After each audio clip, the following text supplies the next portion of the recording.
ወወልድ ወመንፈስ ቅዱስ አሐዱ አምላክ አሜን አሜን። የእግዚአብሔር ቤተሰቦች የእናታችን የቅድስት ድንግል ማርያም የመስቀል ስር ያደራ ልጆች አባቶቼ ካህናት፣ ላይካነ ምስጢር ወንድሞቼ ዲያቆናት፣ ማኅበረ ምእመናን ወምእመናት በእግዚአብሔር ቅዱስ ሰላም እንደምን አደራችሁ?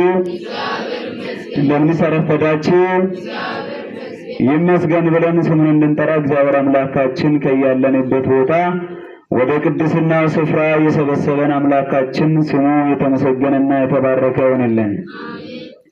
እንደ ቤተ ክርስቲያናችን አስተምሮ እንደ ቤተ ክርስቲያናችን ሥርዓት ጾም ከጀመርን ዛሬ ሶስተኛው ሳምንት ነውና ዕለቱን በማስመልከት አባቶቻችን ጠዋት በቅዳሴ ላይ ያነሱልን ወንጌል ላይ አንስተን ለትንሽ ደቂቃ እንማማራለን። የሚያስተምረን እግዚአብሔር ነው።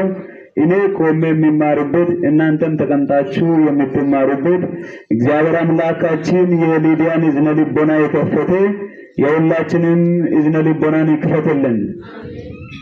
እሺ፣ እግዚአብሔር አምላካችን በፈቀደልን መጠን የምንማማረው የትምህርታችን አርዕስት በዮሐንስ ወንጌል ምዕራፍ 2 ከቁጥር 12 ጀምረን እንማማራለን።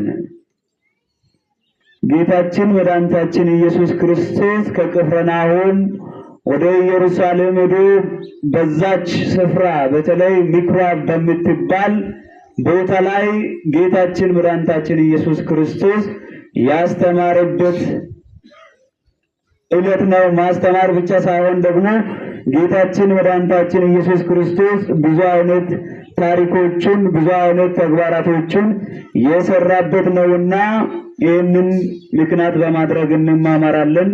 በተለይ ደግሞ ቃሉ እንደዚህ ይላል በማቴዎስ ወንጌል ምዕራፍ 21 ከቁጥር 13 ላይ ቤቴ የጸሎት ቤት ናት እንጂ የወንበዴዎች ዋሻ የነጋዴዎች መሸጫ አይደለችም።